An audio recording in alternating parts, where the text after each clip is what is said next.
High guys, welcome back to my channel. So आज मी एवढी छान रेडी होऊन तुमच्या समोर व्हिडिओ बनवायला आली आहे. सो व्हिडिओचं खास कारण आहे, आज मी माझ्या ह्या व्हिडिओ थ्रू माझ्या नवऱ्याचा इंटरव्ह्यू घेणार आहे. इंटरव्ह्यू म्हणजे काय, तर जॉब वगैरेचं नाही. बहुतेक जणांना क्वेश्चन असतो की इथे आले कसे अमेरिकेत, त्यासाठी कोणता विजा करावा लागतो, कोणतं काय एज्युकेशन असतं किंवा कशा थ्रू तुम्ही आले, कंपनी वगैरे काय नक्की प्रोसेस होती तुमची या अमेरिकेत यायची. सो मी शीतल आणि मी आली होती लग्नानंतर माझ्या नवऱ्यासोबत H4 विजावर. पण हर्षल कसं आले ते मी या व्हिडिओ थ्रू सांगणार आहे, आणि ते कोणत्या कंपनी थ्रू आले, काय त्यांचं प्रॉब्लेम फेस करावे लागलेले तेव्हा इथे आल्या फर्स्ट टाइम. सो हे सगळं या माझ्या नवऱ्याच्या इंटरव्ह्यू मधून कळणार आहे. सो व्हिडिओ शेवटपर्यंत बघा, आणि तुम्हाला काही क्वेश्चन असतील जे आमच्या इंटरव्ह्यू प्रोसेस थ्रू नसतील कळाले पण तुमच्या मनात असतील तर तुम्ही कॉमेंटमधून नक्की विचारा, आम्ही त्याचा आन्सर करू. So let's start the video. So यामध्ये फोकस नका करू की मी कशी बोलते, शुद्ध बोलते का शुद्ध बोलते, फिलिंग समजून घ्यायचा प्रयत्न करा. ओके. सो आता हॉट सीटवर आपण बोलणार आहे हर्षल बाजकर. सो नेहमी व्हिडिओजमध्ये मीच असते. हर्षलला अजिबात कॅमेरासमोर यायला जास्त इंटरेस्ट नाहीये, पण ही इन्फॉर्मेशन त्यांनाच द्यावी लागणार आहे. मी बोलून फायदा नाहीये. सो रिअलिस्टिक त्यांच्या थ्रू वाटेल ते, मी असं डुप्लिकेट बोलते असं वाटेल. सो त्यांनाच आपण विचारू सगळे क्वेश्चन्स, आणि हे तुमच्यासाठी खूप युजफुल असू शकतं असं मला वाटतंय. सो सगळ्यात पहिले आपण विचारणार एक क्वेश्चन हर्षलला की तुमचा हा अमेरिकेत याचा प्लॅन झाला कसा, ॲक्च्युली तो हॅपन झालं कसं, ती सिच्युएशन आली कशी, तुमच्या डोक्यात काही आलेलं की इथे जायचंय शिकायला की कोणत्या कंपनी थ्रू, ते सगळं या व्हिडिओमध्ये सांगा. Okay. Hi everyone, this is Harshal.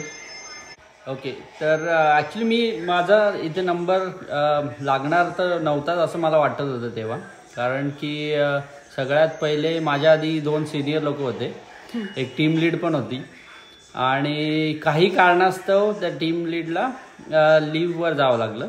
आणि त्याच्यानंतर आमचा अजून एक सिनियर कलिग होता, त्याचा नंबर होता नेक्स्ट, पण त्याचा पण काही कारणास्तव विजा प्रोसेस होऊ शकला नाही. तर त्यामुळे माझा नंबर लागला. म्हणजे थर्डला तुम्हीच ऑप्शन. थर्डला, हां, त्यांच्याकडे थर्ड नंबरला माझा ऑप्शन, म्हणजे माझं नावच नव्हतं पहिले तर, पण लकीली आय वुड रिअली से की इथे लक म्हणजे खूप इम्पॉर्टंट गोष्ट आहे यासाठी. तर लकीली मग माझा नंबर लागला. आणि त्यानंतर तेव्हा कसं L1 विजाची प्रोसेस होती. ओके. मग ते L1 विजासाठी त्यांनी सगळे डॉक्युमेंट्स गोळा केले आणि ते पाठवले, आणि मग ऑब्विसली आय गॉट क्वालिफाईड. आणि क्वालिफिकेशन झाल्यानंतर मग इंटरव्ह्यूची प्रोसेस असते L1ची. तिथे मुंबईला कॉन्सुलेट होतं, आणि तिथे फक्त मला 2च क्वेश्चन विचारले की कुठे जाणार आहे आणि काय करणार आहे, म्हणजे काय काम आहे. आणि आमचं ऑनसाईट लोकेशन होतं पेन्सिल्वेनिया, स्क्रॅन्टन पेन्सिल्वेनिया. तर मी ते आन्सर केले, आणि त्यांनी लगेच माझा पासपोर्ट ठेवून घेतला. मग तेव्हा मला कळलं की हो, माझा विजा झाला आता. अरे वा, सिरियसली म्हणजे लक सुद्धा सोबत पाहिजे. हां. तर याच्यासाठी मी पूर्ण थँक्यू म्हणेल पटनी कम्प्युटर्स, आणि आमचे जे मॅनेजर होते त्यांनी माझं नाव रेकमेंड केलं. त्याच्यासाठी मी खरंच खूप आभारी आहे. 10ला माझा विजा झाला होता. हो.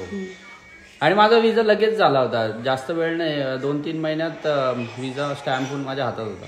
अरे वा, nice. So Harshal engineering through IT मध्ये आले, पण इंजिनिअरिंग कोणत्या फील्डमधून केली ते सगळ्यांना ऐकायची जास्त क्युरिओसिटी असते. स्पेशली पॅरेंट्स लोकांना त्यांच्या मुलांसाठी काळजी असते, म्हणून हा क्वेश्चन त्यांच्यासाठी. त्याचा आन्सर करा. तर ॲक्च्युली माझ्या वडिलांचं स्वप्न होतं की मी डॉक्टर व्हावं, आणि त्याच्यामुळे, आणि मला पण मेडिकल फील्डमध्ये खूप इंटरेस्ट होता. पण तेव्हा मेडिकलची CET होती 12वी नंतर, आणि त्याच्यासाठी वेगळे क्लासेस वगैरे होते, आणि मला फक्त 2 मार्क कमी पडले होते. आणि त्याच्यामुळे तरी पण आम्ही ट्राय केला होता नंबर कुठे लागेल का, जे वगैरे बऱ्याच ठिकाणी आम्ही ॲप्लिकेशन पण सबमिट केले होते, पण फक्त 2 मार्कांसाठी माझी जागा चुकली. त्यामुळे नंतर मग वडील बोलले, मग आता परत तू 1 वर्ष वाट बघणार का, तू रेडी आहेस का सगळं तयार करायला. पण मी पण थोडा विचार केला की काय करणार मग 1 वर्ष पण उगाच हे करून. तर मग तेव्हा आणि त्या वर्षी म्हणजे 2004 मध्ये असं झालं की इंजिनिअरिंगची त्याआधी कधी CET नव्हती. 2004 मध्ये त्यांनी इंजिनिअरिंगची CET स्टार्ट केली आणि त्यामुळे खूप डिले झाला होता ऑलरेडी त्या प्रोसेसमध्ये. त्यावेळेस डॉक्युमेंटेशन पण सगळं व्हेरिफिकेशन सगळं चालू होतं त्या गोष्टीत आणि त्यामुळे सगळं लेट झालं. आणि मग इंजिनिअरिंगची CET नवीन इंट्रोड्यूस केली त्यांनी. मग आमच्याकडे फक्त लेस दॅन 30 डेज होते पटापट प्रिपेअर करून इंजिनिअरिंगची CET द्यायला. आणि त्या टायमाला त्यांनी PCMचे पण मार्क कन्सिडर केले होते त्या CET मध्ये. आणि अशा प्रकारे मग त्यांनी 50-50 CETचे 50% आणि PCMचे 50% असं धरून मग त्यांनी लिस्ट काढल्या होत्या इंजिनिअरिंगच्या. आणि माझा नंबर लागला होता PVPP वसंतदादा पाटील कॉलेज जे सायनला तिथे. आणि कोणते इंजिनिअरिंग त्यावेळेस 2004 मध्ये इलेक्ट्रॉनिक्स अँड टेलिकम्युनिकेशन या सेक्टरची खूप बूम होती. आणि सगळे म्हणजे most of the people first priority was electronics and telecommunication. तर आणि मग माझा नंबर लागला वसंतदादा पाटील या कॉलेजला. आणि त्याच्यानंतर मग 4 वर्ष मला ट्रॅव्हल करावं लागलं. मी राहायचो बदलापूरवरून सायनला. आणि म्हणजे मला कुर्ल्याला उतरून परत दुसरी ट्रेन किंवा बस पकडून मग मला कॉलेजला जावं लागायचं. तर तो पण खूप मोठा प्रवास होता. 4 वर्ष ट्रेननी सकाळी उठून ट्रेन पकडायची एवढ्या गर्दीत आणि 1.5 तास प्रवास करायचा, कॉलेजला पोचायचं. मुलं जवळपास राहायचे त्या कॉलेजच्या. ते मला विचारायचे तू कुठून येतो, बदलापूरून एवढं लांब तू येतो कशाला म्हणे कॉलेजला. अरे म्हटलं मग कॉलेजला नाही येणार तर कसं काय चालेल. मग हा जॉब कसा मिळाला, फर्स्ट जॉब? ओके, हां. तर मग माझी 3rd इयरला प्लेसमेंट असते. म्हणजे कॉलेज सगळे कॉलेज मिळून एका ठिकाणी प्लेसमेंट होती. म्हणजे एक कंपन्या, वेगवेगळ्या कंपन्या त्याच्यात पटणी पण होती. 2-3 ठिकाणी ऑलरेडी मी दिलं होतं प्लेसमेंट थ्रू, पण तिथे काय माझं झालं नाही. पण नंतर मग पटणीचं एक कॅम्पस होतं दत्ता मेघे कॉलेजला आणि तिथे मग माझं प्लेसमेंट झाली होती. म्हणजे तुमचा फर्स्ट जॉब तुम्हाला प्लेसमेंट थ्रू मिळाला? 3rd इयरच्या एंडलाच माझी प्लेसमेंट झाली होती IT मध्ये. आणि मग तिथले टीचर आणि मग आमचे नेमके आय थिंक त्यांनी फक्त 20 मुलं सिलेक्ट केले होते त्या प्लेसमेंटमध्ये. Out of may be thousands of people आणि थाउजंड्स ऑफ स्टुडंट. फक्त 20 मुलांचं नाव होतं. आणि रात्री एकदम 10 वाजता त्यांनी रिझल्ट डिक्लेअर केला होता. तोपर्यंत आम्ही तिथेच वाट बघत होतो. आणि त्याच्यात माझं नाव जेव्हा ऐकलं मी, तर लिटरली मी म्हणजे इतका आनंद झाला कारण की एवढा वेट करण्याचा पण फायदा झाला. आणि 1000 मुलांमधून फक्त 20 मुलांचा. हां. आणि त्यात आमच्या कॉलेजमधून फक्त 5 का 6 मुलं होते आमच्या कॉलेजचे. कारण की दुसऱ्या कॉलेजमधून पण सिलेक्ट झाले. तर that was the biggest thing की इतक्या मुलांमधून आपली निवड होणं. आणि मी जसं कॉलेजला आलो दुसऱ्या दिवशी जेव्हा मी कॉलेजला गेलो तेव्हा आमचे HOD होते माने सर. त्यांनी ॲक्च्युली सगळ्यांना उभं केलं ज्यांचं सिलेक्शन झालं. आणि मग त्यांनी विचारलं की कोणती कंपनीत वगैरे सिलेक्शन झालं. तेव्हा मी त्यांना सांगितलं पटणी कम्प्युटर्स. आणि तेव्हा पटणीचं खूप नाव होतं ऑनसाईटला पाठवण्यासाठी, कारण की पटणी भरपूर लोकांना ऑनसाईटला पाठवायची. आणि त्यामुळे मग ते माने सर ते पण खुश झाले आणि ते मला बोलले की 6 महिने में अमेरिका. म्हणजे त्यांच्या तोंडातून तेव्हा निघालं होतं की 6 महिन्यात तू अमेरिकेला जाशील. आणि ती गोष्ट खरी झाली. त्यामुळे मी खूप त्यांचं पण आभार मानेन की त्यांनी विश केलं ॲक्च्युली की मी अमेरिकेला जावं असं. तर त्यांचा पण खूप आभारी आहे खरं. Thank you Mane sir. आणि मग 2008 मध्ये आम्ही म्हणजे माझ्या हातात प्लेसमेंट तर झाली होती माझी, पण त्यांचं ऑफर लेटर किंवा त्यांचं बोलावणं अजून आलं नव्हतं. 2008 पासआउट झाल्यानंतर पण.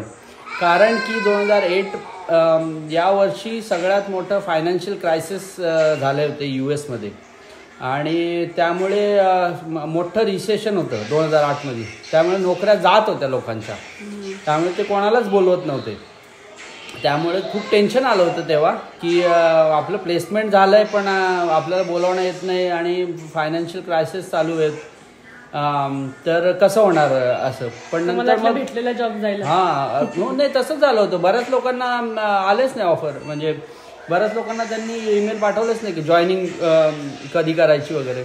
पण नोव्हेंबरमध्ये फायनली त्यांनी सांगितलं की या डेटला तुम्ही जॉईन करा. पुण्याला गेलो, तिथे 3 महिने मी ट्रेनिंग घेतली आणि परत मग मी ट्रेनिंग झाल्यानंतर पण तुम्हाला प्रोजेक्ट शोधण्यासाठी परत स्ट्रगल करावा लागतो. म्हणजे इतकं इझिली अवेलेबल नाही. आणि तेव्हा कसं इंग्लिश थोडंसं एकदम अशी म्हणजे फ्लुएंट बोलता येत नव्हती इंग्लिश.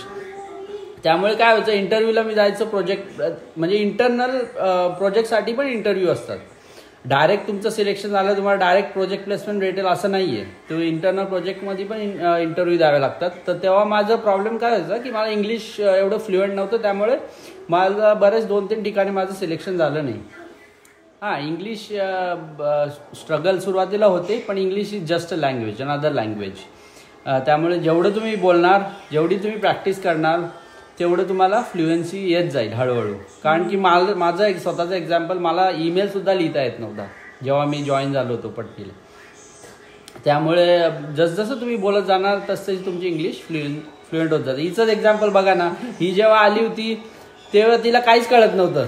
म्हणजे कोणी बोलत असेल, समोरचं बोलत असेल ते पण नव्हतं समजत. आणि आता ही जॉब करते इथे. मी म्हटलेलं मी 1 वर्षातच आता परत भारतात जाणार, मला हे काहीच समजतच नाही, भाषाच नाही कळत, मी ते राहू कसं काय. आणि आता ऍक्सेंट मध्ये बोलायला लागली. आणि इथे अमेरिकेत त्यांना कोणी तुम्हाला कमी नाही लेखत जर तुम्हाला एखादा वर्ड चुकीचा बोलला तरी. ही एक इम्पॉर्टंट गोष्ट आहे. मग माझं शेवटी एका प्रोजेक्टमध्ये माझं सिलेक्शन झालं. तिथे मला काही जास्त क्वेश्चन्स विचारले नाही, कारण की तो नवीन प्रोजेक्ट होता आणि ते मोस्टली सगळ्या लोकांना ऑनबोर्डच करत होते. आणि आता एक इम्पॉर्टंट क्वेश्चन की तुम्ही कोणत्या फील्डमध्ये, IT मध्ये? IT मध्ये मी ऑटोमेशनमध्ये आहे. ऑटोमेशन म्हणजे जे सॉफ्टवेअर ऑटोमेशन असतं, प्रत्येक UI ऑटोमेशन, बॅकएंड ऑटोमेशन, त्या फील्डमध्ये मी आहे आता. ओके. सो आता आम्हाला सांगा तुमचा तर विजा कसा झाला ते आम्हाला कळलं आणि ते लक इम्पॉर्टंट हे सगळ्यात इम्पॉर्टंट फॅक्टर आम्हाला कळलं. तर आता सांगा की तुम्ही US ला आले तर फर्स्ट टाइम तुम्ही न ओळखीचे लोक, सर काय प्रॉब्लेम तुम्हाला फेस करायला लागले आणि कसे तुम्ही सेट झाले मग त्या प्रॉब्लेम? सगळ्यात आधी म्हणजे मी तिथे असतानाच इथे जे आमचे ऑनसाईट कॉर्डिनेटर जे होते, ऑलरेडी इथे काही लोक होते ऑनसाईटला, त्यांच्याशी मी कॉन्टॅक्ट केला होता आणि त्यांनी खूप हेल्प केली सगळ्यांनी. आणि त्यांनीच मला रूम शोधायला पण मदत केली. आणि त्याच प्रोजेक्टमध्ये वेगवेगळे डिपार्टमेंटमध्ये दुसरे ऑनसाईट कॉर्डिनेटर जे काम करत होते त्यांनी सांगितलं की ओके इथे आहे वॅकन्सी, तुम्ही इथे जाऊन राहू शकता असं शेअरिंगमध्ये. आणि तेव्हा कारण सिंगल सगळे होते तर शेअरिंगमध्ये राहायचे सगळे. पण जर तुम्हाला तर तुमच्या प्रोजेक्टमधले लोक होते, पण जर फर्स्ट टाइम कोणी येत असेल आणि प्रोजेक्टमधल्या पण लोकांशी काही ओळख नसेल तर मग कसं करायचं? ओके. आता तर सोशल मीडिया सगळीकडे अवेलेबल आहे, सगळीकडे ग्रुप्स आहेत, फेसबुकवर ग्रुप्स आहेत आणि भरपूर लोक आता US मध्ये आहेत. तर you can contact through any of the groups. त्यावेळेस तर व्हॉट्सॲप पण नव्हतं आणि फेसबुक तर खूपच नवीन होतं. तर त्यामुळे असे इंटरनल कॉन्टॅक्ट्सच महत्त्वाचे होते. पण आता काही तशी काही टेन्शनची गरज नाही. आता सगळ्या सोशल मीडियावर ग्रुप्स आहेत, तुम्ही क्वेश्चन विचारू शकता आणि तुम्हाला कुठे अवेलेबल आहे कुठे नाही, ॲप्स आहेत सगळे, तर तुम्ही कुठेही विचारू शकतात. तो ऑप्शन आता इझी. म्हणजे फेसबुकवर जे इंडियन देसी कम्युनिटी त्यांना कॉन्टॅक्ट करायचं, करेक्ट, त्यांना कॉन्टॅक्ट करायचा, त्यांच्याशी ओळख पण वाढवून तुम्ही म्हणजे बाहेरच्या बाहेरून पण कोणाशी तरी ओळख वाढून आता इथे आजकाल सगळं ऑनलाईन होतं ऍक्च्युली, ऑनलाईन घर शोध. सो पहिल्यांदा जेव्हा तुम्ही अमेरिकेत आलेले तेव्हा तुम्ही किती पैसे होते तुमच्याकडे इथे खर्च करायला? तर सुरुवातीला मला फक्त त्यांनी एक कार्ड दिलं होतं, Amex कार्ड म्हणतात त्याला, आणि त्याच्यात काहीतरी $5,000 का काहीतरी डॉलर होते फक्त. आय थिंक मला जेवढं आठवतं आहे $5,000 होते. पण त्याच्यात पण मला सिक्युरिटी डिपॉझिट, त्या घराचं, त्याचं रेंट 1 महिन्याचं आणि अजून बऱ्याचशा काही गोष्टी होत्या त्या मला ऑलरेडी त्याच्यातूनच द्यायच्या होत्या. तर 5,000 खूप कमी अमाऊंट आहे. म्हणजे सुरुवातीला तुम्ही इथे येणार त्याच्यासाठी 5,000 म्हणजे खूपच कमी अमाऊंट आहे. मला तिथे राहून वाटलं होतं okay this will be enough, but तसं नाही आहे. इथं आल्यावर कळतं की खूपच डिफरंट गोष्टी आहेत इथे. ॲक्च्युली मला हर्षलने एकदा ही सांगितलेली गोष्ट की खूप डिफिकल्ट होतं त्या एवढ्याशा पैशांमध्ये इथे स्टार्ट करायला. सो मी जेव्हा बँकेत जॉबला होती बाहेर असंच उभी होती एका स्टोअरमध्ये, तिथे मी बघितलं एक कपल खूप स्ट्रगल करतायत ते घराचं रेंट 1 महिन्याचं आणि डिपॉझिट पे करण्यासाठी. तर मला ती सेम सिच्युएशन आठवली हर्षलने सांगितलेली. तर मी त्यांना काही ओळखत नाही पण ते इंडियन आहे म्हणून मी स्वतःहून त्यांना विचारलं की तुम्ही आत्ताच आलेत का वगैरे. आणि नंतर मी त्यांना विचारलं सुद्धा की तुम्हाला जर काही अशी गरज असेल हेल्प फायनान्शियली तर नक्की सांगणार, मी माझ्या हस्बंडला विचारून तुम्हाला हेल्प करायला तयार आहे. सो ते एवढे खुश झालेले की आता ती माझी फ्रेंड आहे. सो असं भरपूर भारतीय लोक जे एकमेकांना मदत पण करतात, पण काही लोक थोडेसे मीन पण असतात, हेल्प पण नाही करत. पण आम्ही दोघांनी आम्ही जे स्टार्टिंगला फेस केले प्रॉब्लेम त्याच्यावरून आम्ही दोघं नेहमी रेडी असतो सगळ्यांना मदत करायला. आणि सुरुवातीला इथे खूप स्ट्रगल आहे. कारपासून इथे लोकल व्हेकल्स म्हणजे जसं आपल्याकडे पब्लिक ट्रान्सपोर्ट ST वगैरे इथे इझिली अवेलेबल नाही आहे एक्सेप्ट बिग सिटीज. बिग सिटीमध्ये पण तेवढी फ्रिक्वेंट नाही आहे, फ्रिक्वेन्सी खूपच कमी आहे. जिथे पण आहे तिथे पण खूपच कमी आहे. आणि plus weather is a big factor. मी जिथे आलो होतो पेन्सिल्व्हेनियाला तिथे तर बापरे विंटर होता आणि it was a big storm. जेव्हा मी इथे लँड झालो तो खूप बिग स्टॉर्म होता आणि त्या वेदरमध्ये तुम्ही बाहेर पडणं म्हणजे खूपच मुश्किल गोष्ट आहे. तर त्याच्यासाठी तो माझा जो ऑनसाईट कोऑर्डिनेटर होता त्याला मी खूप थँक्यू म्हणेल, कारण की तो इतका वेदर डिफिकल्ट होतं तेव्हा. म्हणजे कार चालवणं खूपच डिफिकल्ट होतं. It was a big winter storm त्यावेळेस जेव्हा मी लँड झालो. आणि हे जेव्हा मी एअरपोर्टच्या बाहेर पडलो तेव्हा मला समजलं की खरंच इथे खूप डिफिकल्ट, म्हणजे इतका वारा आणि इतकी थंडी आणि बर्फ तर ऑलरेडी पडलेला होता. रोडवर गाड्या स्कीड होत होत्या. तेव्हा तर मला माहिती नव्हतं की असं पण कंडिशन असू शकते. पण त्या कंडिशन मध्ये तो माझा ऑनसाईट कोऑर्डिनेटर आला मला तिथे पिकअप करायला. त्याच्यासाठी मी खूप खूप आभारी आहे. ऍक्च्युली तोच आलेला ना ज्याच्याऐवजी तुम्ही आलेले, सोडून जाणार ऑनसाईट. तो ऍक्च्युली सोडून म्हणजे त्याला रिप्लेस करणार होतो मी. तर तेच मोठी गोष्ट. खूपच मनाने खूप चांगला होता तो. सो असे लोक भेटणं पण खूप इम्पॉर्टंट आहे. हा तर तो मला घ्यायला आला आणि तिथून म्हणजे ऍक्च्युली माझी जर्नी पण खूप लांब होती. म्हणजे 2-3 स्टॉप होते माझे. शिकागो पासून लंडन पासून तर मला जवळपास 30 तासाच्या वर लागले होते यायला. खूप मोठी लॉंग फ्लाईट होती आणि तेव्हा तर आपल्याला काय माहिती फक्त जाण्याची मतलब आणि माहितच नाही काय ऑप्शन आहे. त्यांनी जे ऑप्शन दिले कंपनीने की तुम्हाला या फ्लाईटनी जायचंय तर आपण फक्त होला हो केलं. आपल्याला काहीच माहित नाही रूट. आणि this is the first time मी प्लेन मध्ये बसणार होतो. आमच्या घरातून कोणीच कधी गेलेलं नाही बाहेर, त्यामुळे तर काहीच माहिती नव्हतं. त्यामुळे खूप मोठी जर्नी होती. आणि मला असं आलं होतं कधी एकदा मी हॉटेलवर जातो आणि झोपतो, कारण की इतकी झोप लागत होती. 30 तासाच्या वर प्रवास होता. मग नंतर तुम्ही फ्लाईट किती दिवस होते हॉटेलवरती? ओके, मग त्याच्यानंतर मी 3 दिवस मी त्या स्टॉर्ममुळे 3 दिवस हॉटेलमध्ये अडकलो होतो.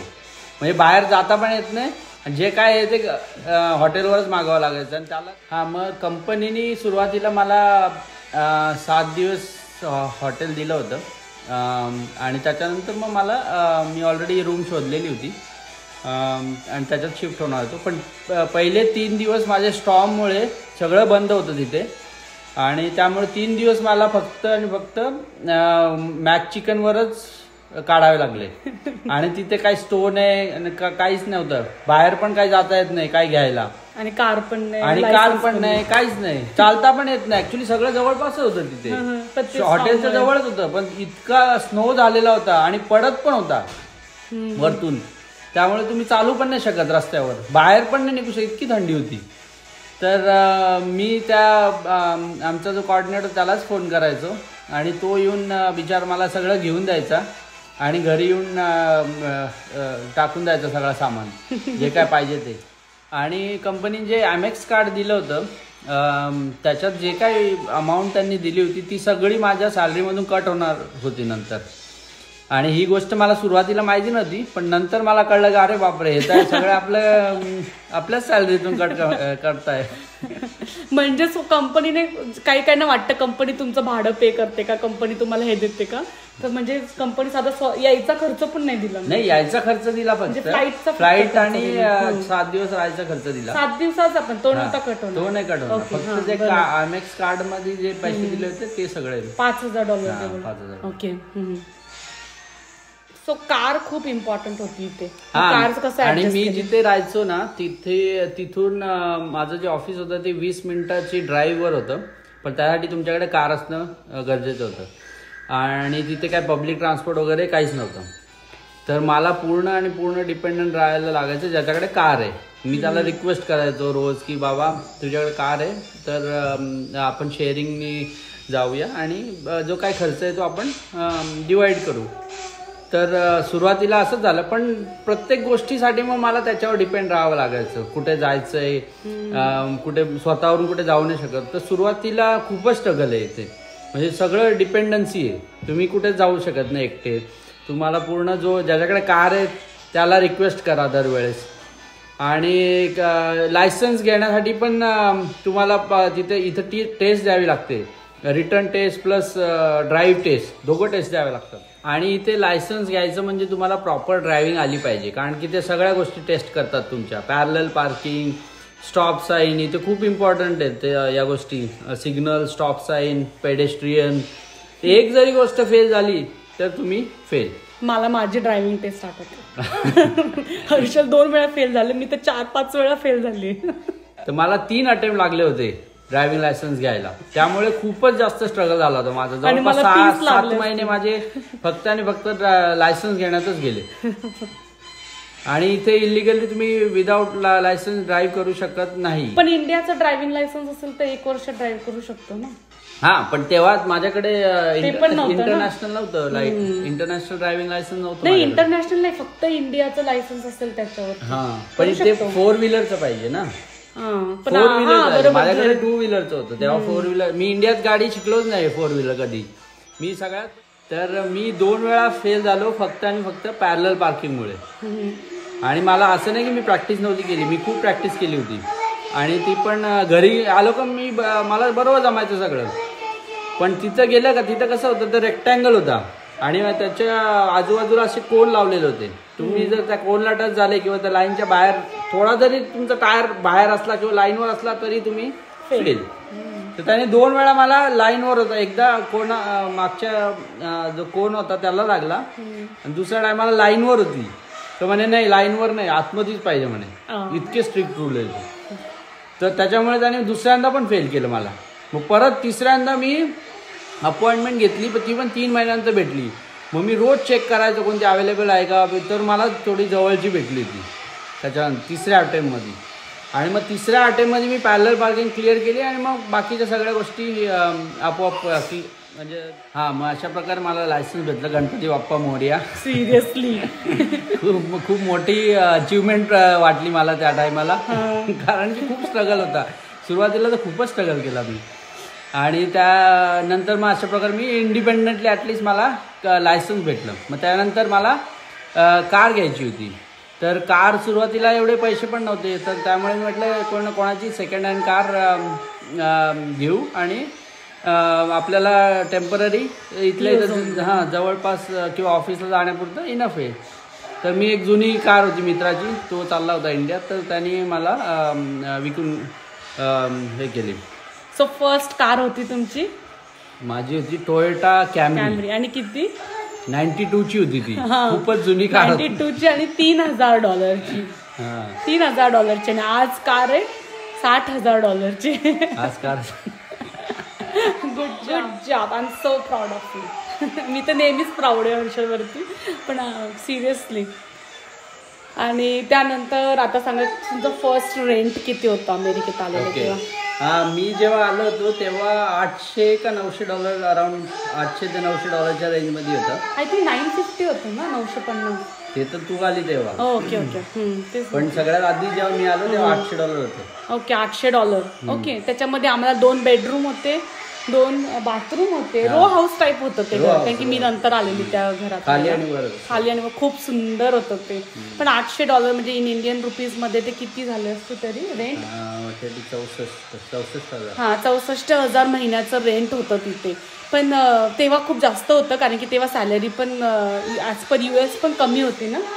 हा, तेव्हा तर खूपच सॅलरी, त्यामुळे ते भाडं खूप जास्त वाटायचं. त्यांनी जे ऑफर लेटर जे दिलं होतं तर तिथे बसून तर आपल्याला काय, इंडियात बसून तर ऑफर लेटर त्यांनी दिलं आणि तिथे तर आपल्याला काहीच आयडिया नाही की किती रेंज आहे काय. आणि मी आय थिंक मी कोणाला एवढं विचारलं पण नाही त्या टायमाला. मला फक्त एक्साइटमेंट होती की मला ऑनसाईडला जायची ऑपॉर्च्युनिटी भेटते, हेच खूप मोठी गोष्ट होती.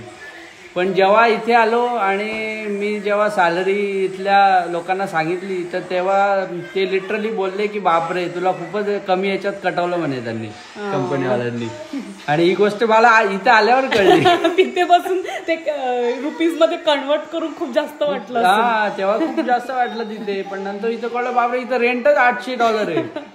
आणि ग्रोसरीज, कार आणि इथं प्रत्येक गोष्टीचा इन्शुरन्स घ्यावा लागतो आणि कंपल्सरी इन्शुरन्स आहे. असं नाही की तुम्ही स्किप करू शकता. Rental insurance, car insurance, medical insurance, अमेरिकाचं इन्शुरन्स आणि टॅक्स आणि इन्शुरन्स आणि टॅक्स. आणि टॅक्स मध्ये पण इथे हेल्थ इन्शुरन्स. तुम्ही तुमच्या सॅलरीवरती टॅक्स बघून तिथून बोलत होते. सॅलरी स्लिप, हा तेच सांगतोय. सॅलरी स्लिप मध्ये जे टॅक्स होते ते बघून मी स्वतः शॉक झालो की बापरे, 40% सॅलरी माझी इथं याच्यातच चालली. Social security tax, medicare tax, तुमचा insurance, medical insurance, eye insurance वेगळा, तुमचा याचा दातांचा इन्शुरन्स, डेंटल इन्शुरन्स वेगळा. प्रत्येक गोष्टीसाठी इथे इन्शुरन्स आहे. आणि सोशल सिक्युरिटी तुम्हाला द्यावी लागते. प्रत्येक पे चेक मधून तुमची सोशल सिक्युरिटी टॅक्स कट होतो. आणि त्यात मी इंडियात घर घेतलं होतं आणि त्यामुळे मला ट्रान्सफर पण करावे लागत होते इंडियात. तर त्या सॅलरीमध्ये जर बघायला गेलं तर माझ्या हातात काहीच उरत नव्हतं, सगळं कट करून किंवा ट्रान्सफर करून. तर खूपच लिमिटेड सेव्हिंग्स होत होती त्यावेळेस. म्हणजे स्टार्टिंगला जे बिगिनर्स असतात अमेरिकेत त्यांना खरंच हाय स्ट्रगल आणि विथ सॅलरी थ्रू पण आता काही वर्षांचा एक्सपिरियन्स आल्यानंतर तर डिफरन्स होऊनच जातो. हो, एकदा तुम्हाला एक्सपिरियन्स आला की कोणत्या गोष्टी कुठे कसं ऍडजस्ट करायचं, कोणत्या गोष्टी कुठे चीप भेटतात, कसं अप्लाय करायचं, किंवा चीप गोष्टी, किंवा आता तुम्हाला इन्शुरन्स तुम्ही ऑप्शन शोधू शकता की चीप इन्शुरन्स कोणता आहे. तेव्हाची सॅलरीची रेंज काय असते पण स्टार्टिंगला येतो तेव्हा? ओके, तेव्हा मी आलो होतो तेव्हा सॅलरी होती बिटवीन 35 to 60K. आणि L1 वर तर अजून कमी सॅलरी भेटायची, कारण की त्यावेळेस विजा डिपेंडंट पण खूप. H1 ला जास्त सॅलरी द्यायचे. तेव्हा आपला H1 विजा नव्हता. तेव्हा माझा L1 विजा होता आणि ते पण नव्हतं मला माहिती की कोणता विजा टाईप आहे काय. ते नंतर मग कळालं की अरे H1 करायला हवा होता, कारण H1 ला जास्त सॅलरी आहे. 2016 मध्ये आमचा H1 विजा झाला. मग त्याच्यानंतर मग H1 च्या डिमांड खूप वाढल्या आणि नंतर मग आता लॉटरी सिस्टम पण चालू झाली 2015-16 नंतर. त्याचं आपण H1 विजा बद्दल तर आम्ही वेगळा व्हिडिओ बनवूच, पण आता आम्ही H1 विजावरती, हर्षल आणि मी H4 विजावरती.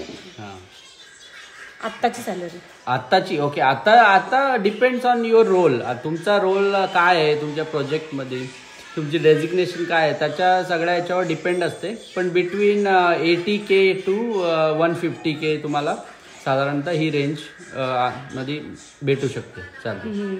सो आता तर खूप डिफरन्स आहे म्हणजे तुमच्या सॅलरीमध्ये तेव्हाच्या आणि आताच्या. ऑफकोर्स खूप डिफरन्स आहे, कारण की आता एक्सपिरियन्स पण झाला इथे कंपनी मधला आणि रोल्स पण चेंज झालेले. सो आता व्यवस्थित आहे, स्वामी समर्थ. सो सगळ्यात पहिलं तुम्ही व्यवस्था घरी सांगितलेलं तेव्हा घरच्यांचे काय रिॲक्शन्स होते? ओके, कारण की मुलगा ना ऍज अ मुलगा अमेरिकेला चालला. तर मी अण्णांना विचारलं. ॲक्च्युली त्या टायमाला कसं होतं की मी सगळ्या गोष्टी अण्णांना विचारायचो. अण्णा जर हो बोलले तरच मी पुढे काही ते पुढे स्टेप घ्यायचो. तर मी सगळ्यात पहिले अण्णाला विचारलं की मला अशी अशी ऑपॉर्च्युनिटी आहे, तर मी काय करू. तर ऑफकोर्स त्यांची सगळ्यात पहिले कोणीतरी अमेरिकेला जाणार तर ऑफकोर्स त्यांची रिॲक्शन अशी होती की ऑफकोर्स तू जाणार, कारण की एवढी मोठी ऑपॉर्च्युनिटी कोण सोडणार आहे ना. आणि ती पण खूप कमी वेळात भेटलेली इतक्या लवकर, तर त्यामुळे सगळे खुश होते. आणि अण्णा तर ऑब्व्हियसली त्यांची तर परवानगी होतीच, त्याच्याशिवाय मी आलोच नाही. तर त्यांच्या स्ट्रगलचं हेच फळ होतं की हर्षल मुलगा अमेरिकेत जाणार आहे ऍक्च्युली. पण 100% मम्मीला वाईट वाटलं असं. हो, आणि मम्मीला जसं कळलं तर तिला म्हणजे आनंद पण झाला, पण तिला वाईट पण वाटलं, कारण की मुलगा एवढा लांब जाणार. आणि सगळ्यात मोठी गोष्ट म्हणजे जेवण, कारण मी पूर्ण माझ्या मम्मीवर डिपेंडंट. तेव्हा तर काहीच बनवता येत नव्हतं जेवण, आणि साधी चहा पण नव्हती बनवता येत मला. त्यामुळे मम्मीला खूप टेन्शन आलं होतं की बापरे हा काय करेल. त्यामुळे ती जेव्हा माझी बॅग भरत होती तिने सगळ्या गोष्टी, कांदा, बटाटा, लसूण पासून सगळ्या गोष्टी तिने टाकल्या होत्या, ज्या इथं पण इझिली अवेलेबल आहेत. पण आता कसं मम्मीचं मन आहे ना शेवटी, तर तिला असं वाटतं की सगळ्याच घेऊन जा. घेऊन आले, कारण की इथे येऊन तर तुम्ही बोलले ना 3 दिवस तर तुम्ही स्टक होते हॉटेलला. आणि बरं आलं की तुमच्या बॅग मधून काही काढलं पण नाही मग. त्यावेळेस एवढी काही चेकिंग होत नव्हती. आणि त्याच्यानंतर आय नेव्हर लुक बॅक. हर्षलच्या टी-शर्ट वर लिहिलेले आय नेव्हर लुक बॅक, म्हणजे मी मागे वळून बघितलंच नाही, परत पुढेच गेलो. आणि खरंच I am so proud of him. आणि आमच्या घरातले सगळे प्राऊड आहे हर्षलवरती. त्यांनी खूप छान ग्रो केली त्यांच्या लाईफमध्ये. आणि ऑफकोर्स विथ मी, माझ्या विदाऊट सपोर्ट काहीच नाही होणार. असं आम्ही दोघांनी मिळून तर आमचा संसार खूप वाढवला पुढे. आम्ही इथेच पण गाईज आम्हाला इथे व्हिडिओ मुलांमुळे स्टॉप करावा लागेल, पण अशी होती हर्षलची स्टार्टिंगमध्ये अमेरिकेत आलेले 2011ला ती ही जर्नी होती, ती तुमच्यासोबत शेअर केली. तुम्हाला सुद्धा ऐकून इंटरेस्टिंग वाटले असेल तर नक्की सांगणार कॉमेंट करून. आणि अजून काही क्वेश्चन असतील हर्षलसाठी ते नक्की सांगणार. आणि फर्स्ट टाइम हर्षल कॅमेरावरती एवढे कम्फर्ट होऊन बोलले, म्हणून मी साईडला नाही गेली, पूर्ण सोबतच होती हर्षलला कम्फर्ट वाटायला. आणि थँक्यू टू शीतल, तिच्यामुळे मी इथे बसलोय आणि तुमच्याशी बोलतोय. कारण की मी व्हिडिओ बनवायला फोर्स केला, कारण की हर्षलला बिलकुल कॅमेरासमोर बोलायला कम्फर्ट पण नाही वाटत आणि आवडत पण नाही. पण मला सांगावंच, त्यांना शेअर करावीशी वाटत होती त्यांची जर्नी. बहुतेक US मध्ये येणारे मुलं नक्कीच या जर्नीसोबत रिलेट करत असतील, पण हा थोडा इंडियात पण क्युरियोसिटी असते लोकांना ऐकायला, तर त्यासाठी हा व्हिडिओ नाही. आता 3 मुलं आहे आम्हाला, सो त्यांच्यासाठी व्हिडिओ स्टॉप करावा लागेल. सो व्हिडिओ कसा वाटला असेल, इंटरेस्टिंग वाटला असेल तर नक्की सांगा. आणि लाईक करा, शेअर करा आणि सबस्क्राईब न करता पुढे नका जाऊ. सो स्टे ट्यून, भेटूया लवकरच नेक्स्ट व्हिडिओमध्ये. Bye bye.